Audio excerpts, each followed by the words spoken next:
Hello, मैं sir doctor प्रशांत, आनंदलोक health foundation. आज मैं यूथ के लिए एक टॉपिक लाया हूँ। यूथ के लिए स्टडी के एज में 12वीं के बाद 12वीं के पहले और जब भी कॉम्पिटिटिव एग्ज़ाम देते हैं या फिर इंजीनियरिंग या कोई भी इससे रिलेटेड डिग्री का जब अपन एग्ज़ाम करते रहते हैं, उस समय में कुछ शब्दों जैसे ओवर थिंकिंग से कुछ लोगों को प्रॉब्लम होती है, कुछ लोगों का स्ट्रेस का प्रॉब्लम होता है, कुछ लोगों को कंसंट्रेशन अच्छे से नहीं लगता है, कुछ लोग सुबह जल्दी उठ नहीं पाते, कुछ लोगों को रात को जागना पड़ता है, कुछ लोगों को दिन में नींद आती है, कुछ लोगों को बहुत स्ट्रेसफुल होता है, कुछ लोग पढ़ाई करके भी ज़्यादा मार्क नहीं मिला पाते हैं, कुछ लोगों को पढ़ाई करने की ही इच्छा होती नहीं है, अंदर से लगता है करना चाहिए। जब फैमिली वाले या पेरेंट्स अपने को इसके लिए यानी गुस्सा करते हैं तब लगता है। या कुछ लोगों में कुछ स्पीचेस, अभी तो मोटिवेशनल स्पीकर काफ़ी कुछ आ गए, तो स्पीच देखने के बाद बड़ा मोटिवेटेड लगता है, पर वो 24 आवर्स के बाद पूरा पावर उतर जाता है।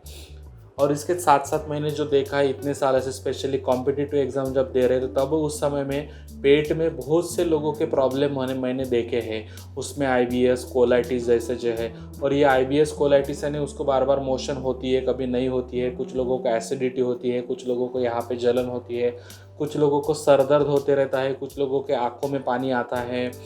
कुछ लोगों को भूख नहीं लगती है, कुछ लोगों को एसिडिटी बहुत होती है, कभी किसी को यहाँ पे जलन होती रहती है। और इन लोगों का खाना भी बहुत से बार सुबह एरिया के हिसाब से, जैसे पोहा हो गया, समोसा हो गया, ऐसा खाना रहता है, खाने का टाइम भी ये प्रॉपर नहीं कर पाते, तो इसका डाइजेस्टिव सिस्टम में डेफिनेटली असर होता है। और आयुर्वेद के हिसाब से डाइजेस्टिव सिस्टम में एक वात का बड़ा स्थान है, और वात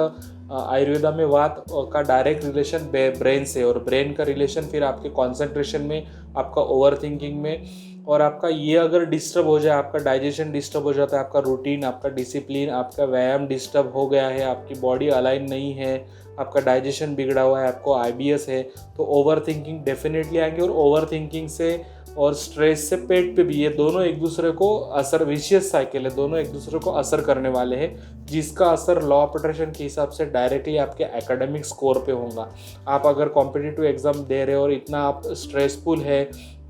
आपके पेट में प्रॉब्लम है, तो फिर इससे आपका जो कामों का एवरेज रहेगा, जितने वर्क आप अभ्यास स्टडी करना चाहते हो उतने वर्क कर नहीं पाएंगे, या जितने देर में एक पेज पढ़ के याद करना है उतने देर में वो कर नहीं पाएंगे, यानी आपकी मशीन का एवरेज कम होकर रहता है। तो इस समय में मैं तो कहता हूँ कि आपने डॉक्टर को कंसल्ट करना चाहिए, क्योंकि आपका एक टारगेट है, मुझे सक्सेसफुल एग्ज़ाम में होना है, अच्छे रैंक लेना है, मुझे एग्ज़ाम क्रैक करना है, मुझे नौकरी पाना है।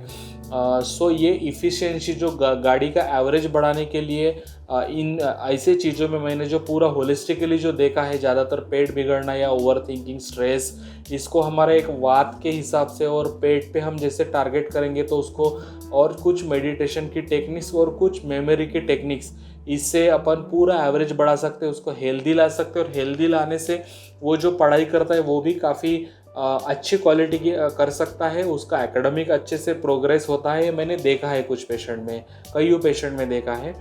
और फिर वो मल्टी टैलेंटेड भी और क्रिएटिव वे से भी वो उस एग्ज़ाम को क्रैक कर सकता है, और अपनी जो भी 2-3 साल की जो भी डिग्री है उसको एक अलग तरीके से अपनी अलग पहचान बना सकता है, जिसको हम हटके बोलते हैं, जो 3 इडियट में दिखा है कि अपनी चाहत का ऐसा कुछ कर सकते हैं और कुछ डिफरेंट पर्सनैलिटी बना सकते हैं। तो आपको ऐसे कुछ भी तकलीफ हो रही है, ओवर थिंकिंग, स्ट्रेस, फिर पेट बिगड़ा है, तो इसको एक चांस करके ऐसे आनंदलोक में आप कंसल्ट कीजिए। इससे आपको और एक नया आप में और नए आपके में क्या एसेट है वो आपको अनफोल्ड करके मिलेंगे, साथ में हेल्थ एंड स्टडी के रिजल्ट ये बाय प्रोडक्ट करके मिलेंगे। Thank you.